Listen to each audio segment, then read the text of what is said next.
सद्गुरु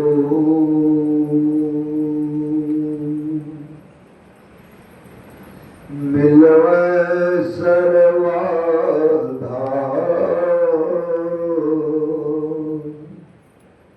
मंगलमय मंगल करना विनवो बारंबार।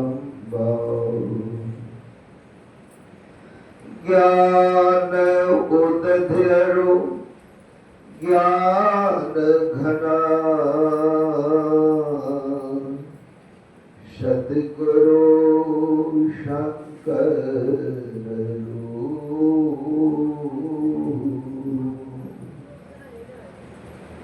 नमो नमो बहुपारहि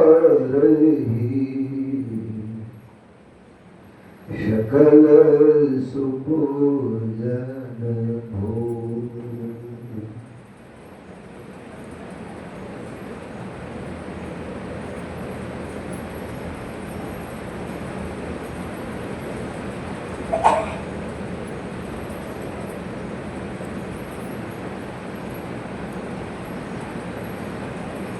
सत्संग प्रेमी सज्जनों, भक्तिवती माताओं, बहनों, भगवान राम अयोध्या के राजा बनने वाले थे, लेकिन जो विधि का विधान है वह 14 वर्षों का वनवास है। उधर अयोध्या में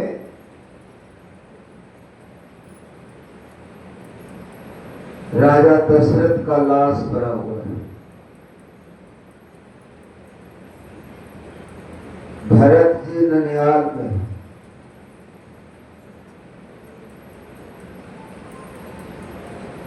उनको बुलाया गया।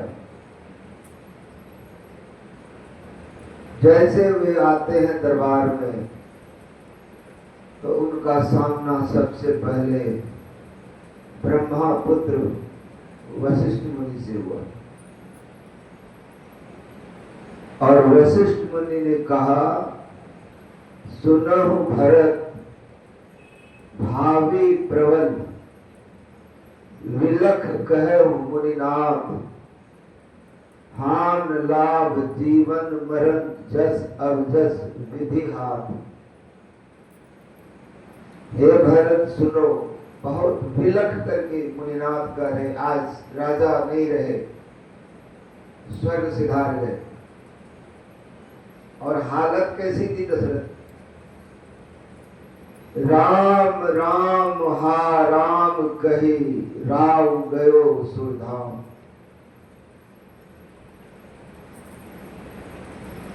राम राम करके छाती पीटते हुए स्वर्ग गए, जिसके बारे में रामायण में स्वयं राम कहते हैं कि स्वर्ग स्वल्प अंत दुखदाई। स्वर्ग में भी चिरकाल तक सुख भोगना नहीं होता है, थोड़ा देर कृत पुण्य कर्म के हिसाब से स्वर्ग में रह करके फिर नरक में जाना पड़ता है। अब बताइए, ये हालत है राम के पिताजी का। हम लोग कहाँ टिकते हैं? अपने अपने कर्म को भोगना पड़ेगा। राई घटे न तिल बहे, विधना नहीं जो रखी राव, छठी रात का अंक।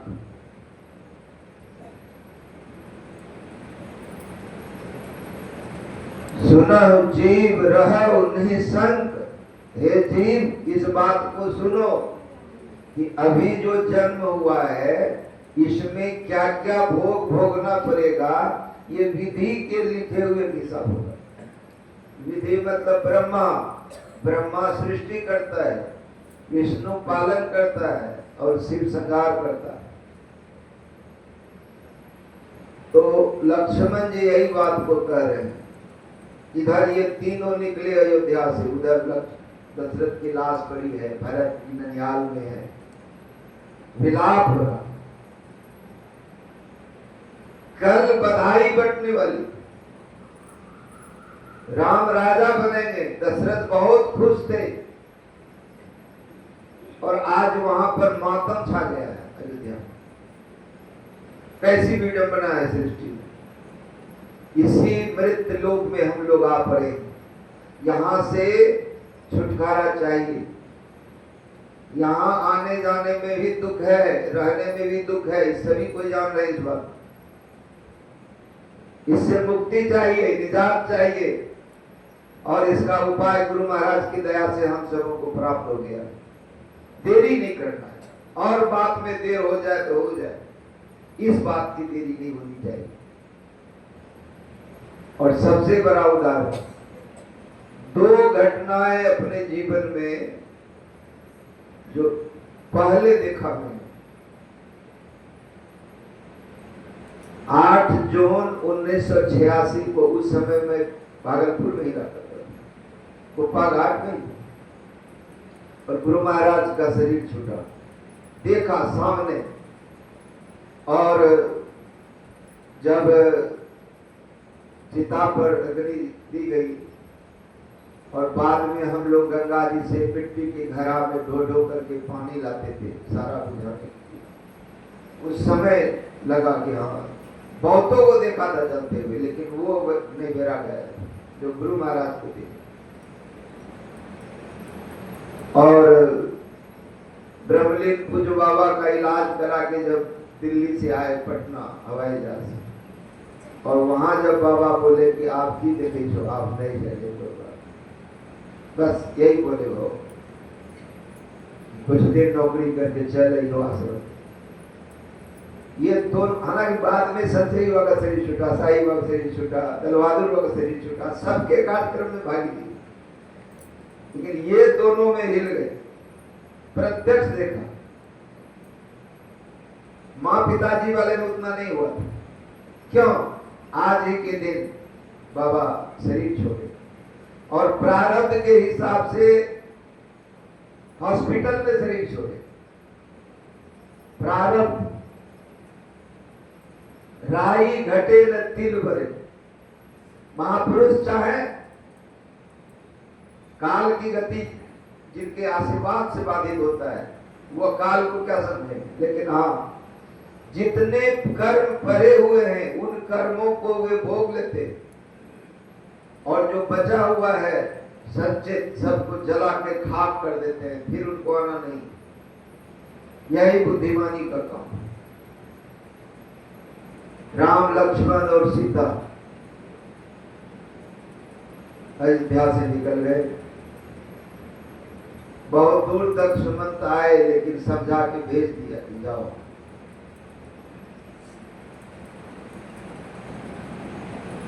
सुमंत भी रथ पर छोड़ा था जंगल में राम लक्ष्मण सीता को, और छंदक भी रथ पर छोड़ा था भगवान बुद्ध को।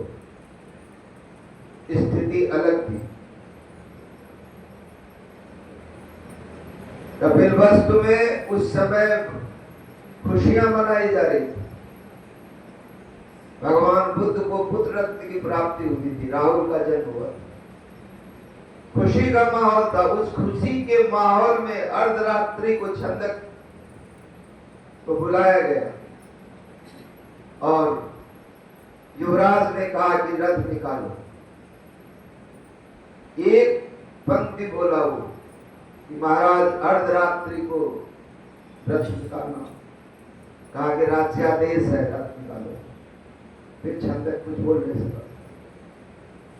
ये विधि का विधान है।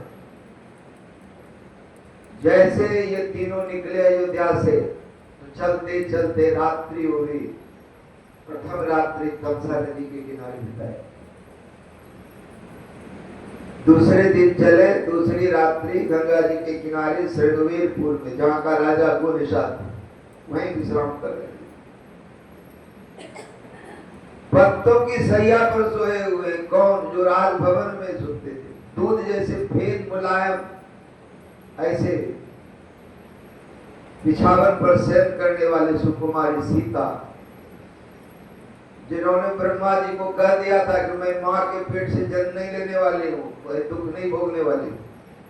कहा कोई नहीं, धरती से निकलेंगे, भूमि जा। खड़े से निकली। ऐसी सुकुमारी सीता प्रत्येक की सैया पर। अब चर्चाएं होती हैं, जो भीतर से दृष्टि नहीं खुली होती है, वो बाहरी चीजों को देख करके इसी का आकलन करता है। और दृष्टि वाले भीतर समझ जाते हैं किस कर्म का फल क्या हो रहा है। ये पूरी कहानी उनके बैकग्राउंड में जो है वो जानते हैं।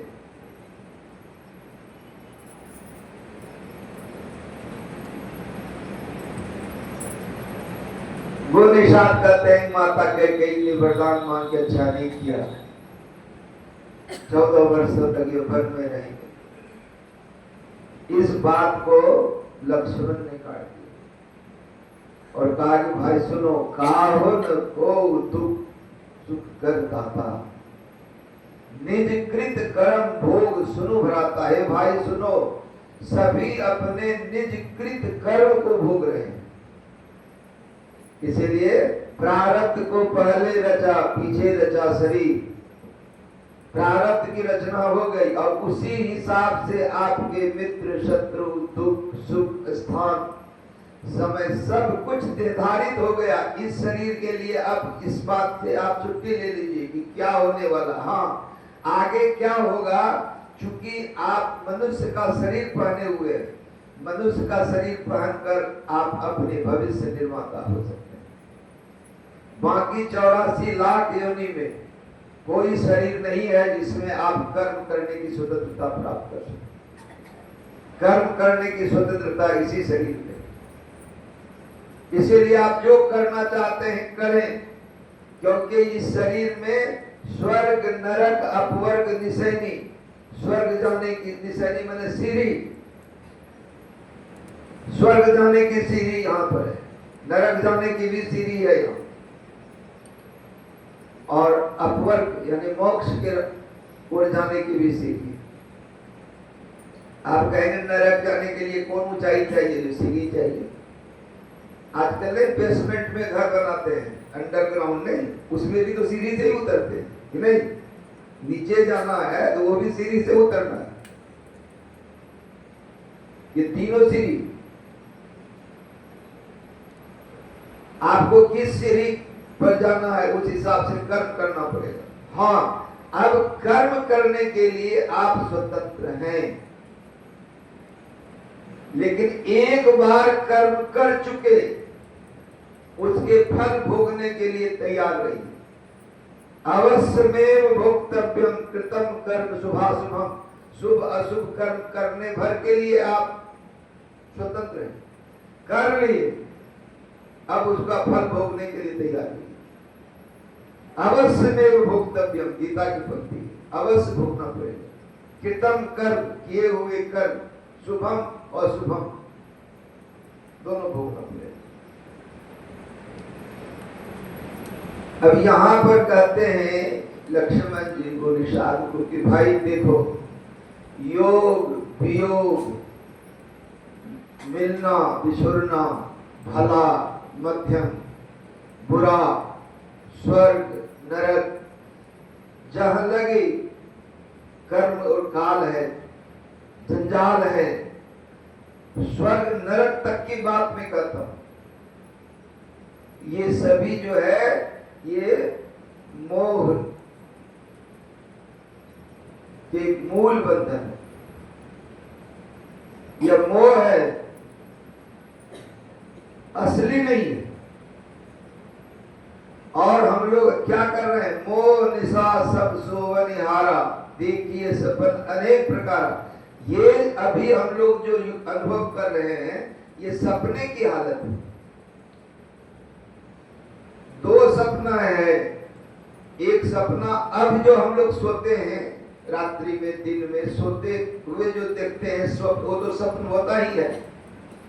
स्वप्न में जो भी दुख है या सुख है वह स्वप्न भर है, स्वप्न टूटने के बाद नहीं। और विनय पत्रिका में और संतवाणी में उदाहरण है कि सपने में अगर कोई डूब रहा है समुद्र में, बाढ़ में, और करोड़ों नाव लेके कोई आदमी जागृत में जाए तो उसको बचा पाएगा? नहीं। उसका एक उपाय है कि जगा दो। सपने में कोई किसी का सिर काटता, यही उदाहरण है सत्यवाणी। कोई सिर काट रहा है, तलवार लेके खड़ा है और तलवार उठा लिया है, अब छोड़ देगा, कितना भयभीत होगा। जगने पर यदि कोई तलवार लेके काटने के लिए तैयार हो और सपने में कोई तलवार लेकर काटने के लिए तैयार हो, तो जिसको काटने के लिए तैयार है वो सपना देख रहा है, उस समय वो अनुभव करेगा कि कुछ होने वाला नहीं है, तुम तलवार कितना भी उठाओ, हम सपने में हैं, ऐसा लगेगा? नहीं लगेगा, क्योंकि वो सपने में सर रसगुल्ला उतना ही मीठा होता है जितना जगने के बाद खाएंगे रसगुल्ला में, नहीं? हाँ या नहीं? अनुभव वही है। लेकिन अगर जग गए, संत महापुरुष कहते हैं कि देखो तुम सपना देख रहे हो, तुम इसको असली मान के दुखी सुखी हो रहे हो, मैं तुमको कहता हूं कि बस दृष्टि युगल कर अंगुल द्वादश पर दृढ़ स्थिर धरु ठहराई, प्राण स्पंद बंद हो जाई, मन उतरे चंचलाई, मन की चंचलता समाप्त हो गई, प्राण स्पंदन बंद हो गया, फिर क्या हो गया? जग जाओ, तुरंत जग जाओ, तुरंत जग जाओ। जगते ही दूसरी दुनिया में अब ना जागृत रहेगा, न स्वप्न है, न सुषुप्ति। हम बैठे हुए दोनों बच्चा पीछे जाने दिखाई पड़ रहा है, उसके बाद बोले तो तीन बार बोल सी बाबा नहीं, बस उसके कंधे को पकड़ के हटाओ, कंधे से ये बात हो रही है, तो तीन बार इसकी बताया जा रहा है, डिस्टर्ब मत करो, निकाल देता हूं। एक लाइन फिर बताता हूँ, कल से मैं देख रहा हूँ, कोई भी कुछ करता है किसी को मतलब नहीं है, यहाँ का शासन लेना पड़ेगा ना, और पूरी शासित व्यवस्था में आश्रम चलेगा। बार बार कह रहा हूँ, कल आके कोई पर्दा उठा दिया, कल कोई कुछ कर दिया, कोई कुछ कर देता है, नहीं, सत्संग कम से कम मूल चीज है, बाकी जो व्यापार है बात की बात। सत्संग में पूरा जमना चाहिए और सत्संग की रुचि तरह होना।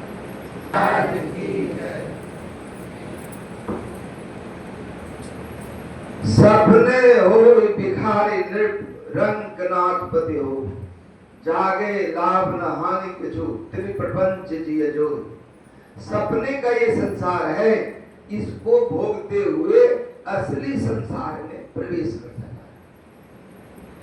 ये जो हम लोग को दीक्षा पद्धति मिला है, इसमें मानस जप मानस ध्यान करके एकाग्र चित्त हो करके जिस स्थान पर बताया गया है उस स्थान पर टिक करके एक टक देखना है। दो नैन बीचो बीच सन्मुख एक टक देखत रहो, आप ही वह बिंदु जल के पट गिरा निर्खत रहो। अपने आप वो बिंदु है। और बहुत आदमी बहुत तरह से दीक्षा लिए हैं, भीड़ में लिए हैं, अकेला लिए हैं, चाहे जो भी लिए हैं, इशारे से कुछ बता दिया जाता है, मन से दीक्षा नहीं दी जाती। और गुरु महाराज की वाणी है, बार बार बहुत जगह कहा गया है, तो इशारे भर के लिए आप समझ जाइए कि मन से कुछ बना करके देखना वो मानस ध्यान है। चाहे मन से कोई मूर्ति बना के देखना, कोई चिन्ह बना के देखना, छोटा सा बिंदु बना के ही देखना, मन से बना के देखना वो मानस ध्यान का जाएगा। और मन से बिना कुछ बनाए जहां देखना है वहां सिर्फ देखना है, मन का कोई उपयोग नहीं। ऐसी स्थिति जब हो तब वो आप दृष्टि साधन कर रहे हैं, इससे ज्यादा मन से नहीं कहा जाता है। और ये काम करते करते आप क्या है, जे जाने जग जाय हेराई, जागे जथा सपन भ्रम जाई। जो जानने से संसार हेरा जाता है। जैसे कोई सपना देख रहा है, सपने में एक संसार है। एक व्यक्ति दोपहर में गर्मी के दिनों में भोजन के बाद थोड़ा विश्राम किया तो हल्का नींद लगी, और नींद लगते ही पत्नी झकझोर करके उठा देखो इकलौता पुत्र है, मर गया, इसको दफना के आओ, जला के आओ, जो करना है करके आओ। इकलौता लड़का है। अब वो आदमी उठा और जार बेजार रोने लगा। अब पत्नी झकझोर रहा है कि अब रोने से कुछ नहीं है, जो होना है वो हो गया, अब इसको उठाओ, लाश को उठाओ, और रोए जा रहा। फिर पत्नी झकझोर के करती, तो वो भी झुंझला करके डांट करके पत्नी को कहता है, पगली मैं इस कुपुत्र के लिए नहीं रो रहा हूं, ये तो इकलौता हो या कुछ हो, ये तो कुपुत्र था, ये तो जग हंसाई कर रहा था नाम मेरा, अच्छा हुआ जी मर गया, फेंकाऊंगा इसको। तो बोला फिर रो किसके लिए रहे? कहा कि अभी मैं सोया हुआ था और वो जो संसार था उसमें मैं देख रहा था कि मुझे सात भेटा था, सातों एक से एक हुनर वाला था, कोई इंजीनियर, कोई डॉक्टर, कोई बहुत बड़ा बिजनेसमैन, बहुत बड़ा आदमी, बहुत बड़ा ठेकेदार। ऐसा था कि हमारा नाम गांव शोहरत एकदम हम बड़े बड़े थे, तुम कहां से उठा दी को मेरा दुनिया हेरा गया। ऐसा आप लोगों के भी जीवन में हुआ होगा, कोई सपना देख रहे हैं, सपना टूटा, तो अब जो जानते हैं वो पहले वाला दुनिया हेरा गया कि नहीं? जे जाने जग जाए हेराई, जागे जता सपन भ्रम जाई। जिस तरह जगने से सपना टूट जाता है, ठीक उसी तरह से दौनैन बीचो बीच सन्मुख एक टक देखत रहो, आप ही वो बिंदु झल के पट गिरा निर्गत रहे। तो एक बार वो बिंदु झलक गया तो फिर वो संसार आपका हेरा जाएगा। फिर आपको प्रवचन सुनने की जरूरत नहीं है, धर्मशास्त्र पढ़ने की जरूरत नहीं है कि ये जो दुनिया देख रहे हैं ये प्रपंच कहते हैं, इसको घाटमठ प्रपंच जब मिटे नहीं अंश कहना चाहिए, ये प्रपंच है। और ये संसार का जो संस्कृति रोग सुख है, इसका अस्तित्व नहीं है, ये भासता है, माया है, दिख रहा है नहीं, ये सपना है। ये सपना तब पता चलेगा जब आप जगेंगे, और जैसे जगेंगे वो अवस्था अलग होगी, वो न जगना होगा, न सपना ना होगा, न सुसुप्ति होगा, वो होगा क्या? तुरीय अवस्था होगा। तब आप भजन तुरीय अवस्था में करेंगे। तीन अवस्था तजरु भजरु भगवंत, मन क्रम वचन अगोचर व्यापक व्याप अनंत। उस अनंत में आप विराजेंगे।